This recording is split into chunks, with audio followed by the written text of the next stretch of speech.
Mikal Bridges had his best game of his young Knick career, 31 points, 12 of 19 from the field, 7 of 12 from three, a game high plus 40. Bridges was finally knocking down those open corner threes. And to be fair, he shot, I think he's second in the entire NBA. Actually, no, he's actually first in the NBA in percentages from the corner. But it just doesn't seem like that. If you've watched Bridges this year, I think I can speak for a lot of Knicks fans right now. It just doesn't seem like Bridges has been knocking down very many shots. And he showed tonight why this is the reason the Knicks traded for him. He was unbelievable, man. Game high 31 points, was efficient, plus 40, played high level defense, did a good job cutting. This is the Bridges that we need moving forward because it can't just be Cat and Brunson. And OG, he's been great this season, but ever since I made that post talking about him not only being an all-star, but him being in the all-NBA conversation, he's been flat out bad. 2 of 10, his shot was off early. Just the shots he was taking, too, just were way off of the rim. I mean, the Knicks, they picked up the slack because Bridges scored, Brunson distributed, Cat rebounded. Josh Hart did what he's done the entire season, 5 of 9, shooting over 70% from two-pointers. Hart 2 of 3 from three as well, shooting with confidence. So the Knicks are rolling right now, especially because they're getting production from their bench with Miles McBride being back, of course, the past couple of games and scoring. Cameron Payne's played well. He's playing the best ball of his career. Matt Ryan played 9 minutes, scored 8 points, hit 2 3-pointers. We saw Huck Porty play 9 minutes and 3 boards, 3 points. And of course, we saw Tyler Kolek as well score 2 points. I did miss 3 shots, but still, just the Knicks' ability to go deep into their bench is going to be crucial. It's just going to keep guys fresh because we can't ask Bridges to play 40 minutes every single night, all 82 games, and to be at his best self. Like, of course, yeah, he's making a lot of money.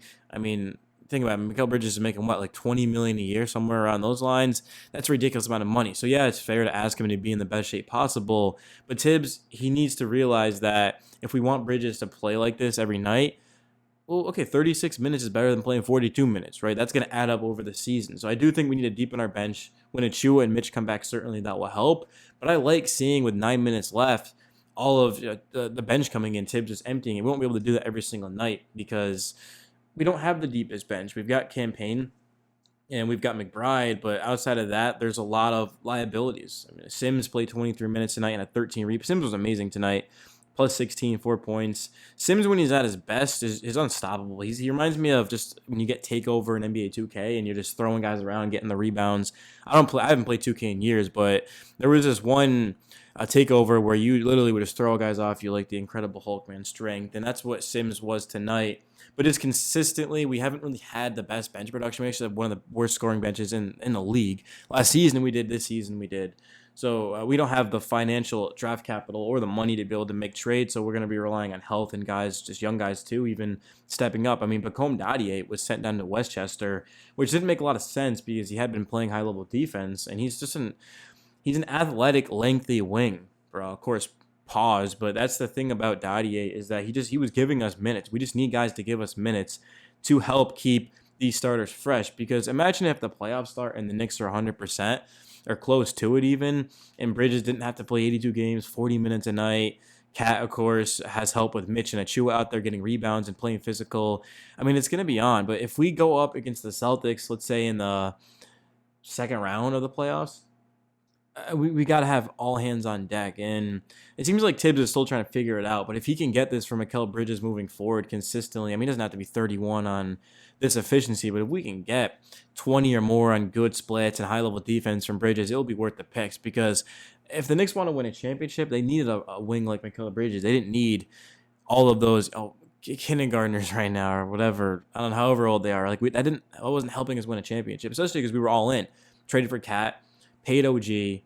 Well, Mikal Bridges, he's just really the icing on the cake. If we didn't trade for Bridges, I think the Knicks still would have been a contender, but getting Bridges certainly helps us get closer to winning a championship. So I would love to see more Matt Ryan moving forward because the Knicks, they're not the best three-point shooting team.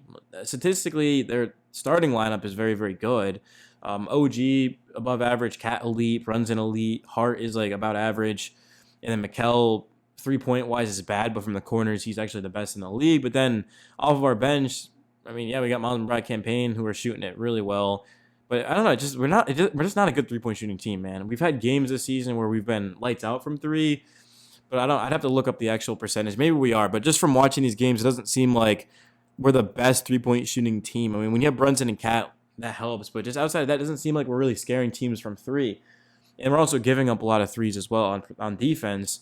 So just to have a guy like a Matt Ryan come in, knock down 2 threes in 9 minutes, if we get that every night, that'd be so, so beautiful, man. But Tibbs is never going to do that. So, and that's why you can make the argument that he's not overrated. Like, Tibbs is one of the most prepared coaches in probably NBA history, if I'm being honest. Like, Tibbs is obsessed with basketball. But the reason why he hasn't won, well, the Knicks were injured last season. Certainly Derrick Rose should not have been in that game. I know that's going to haunt Tibbs for a while, but just like Randall against the Heat. I mean, some Knicks fans believe he should have been out there. Some believe he shouldn't have. I can kind of see that, but it's plays like that really can screw your franchise. So that's why I think we should see more Matt Ryan, Huck Porty, McBride and Payne are playing good minutes. I like McBride 22 minutes. I like Payne 16 minutes. Honestly, you could argue they deserve more. That's how well they're playing. I don't really mind Tyler Kolek not playing because we're fine at the point in the 2. But in terms of the wings, like Dottie, it would be great. Hukporty and Sims would take a lot off of Cat, and you can play one of them next to Cat. Like, Cat can play the 4 and the 5. So I just think Tibbs needs to be a little bit more, versatile, if I'm being honest. I know most Knicks fans will agree with me too. But, hey, we are 12-8, 6-2 at home. We're doing well. We should be 7-1. I still can't get over that Cavs game we lost at home. What was the other home game we lost, actually? I'm trying to think. It was the Bulls, right? We should have won that game. Josh Hart did, I would say technically by the rule, that was a foul. But Brunson, like, in and out, post, fadeaway turnaround. So we'll be fine, bro. We'll be fine. I mean, to be honest, like, 12-8 with this new of a roster and dealing with injuries, you really can't complain.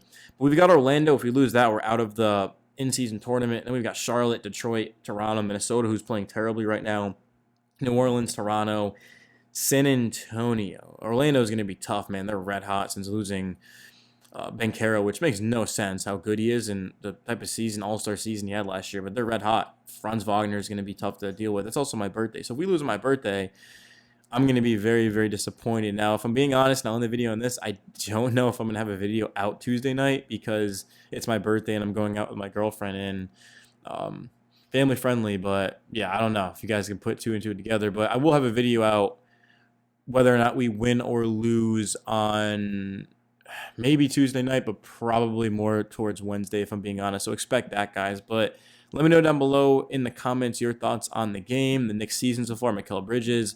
I'm not going to be like, tell everyone to shut up because Mikal went off. I've been supportive of Mikal even when he struggled. It is one game, and there's a lot of work to do. The Knicks gave up their entire future of draft capital for Bridges, and he has not gotten it done overall on offense and defense. But I think this is a sign of things to come because all it takes for a guy like Bridges, as talented as he is, to just find that stroke for all right, I'm done.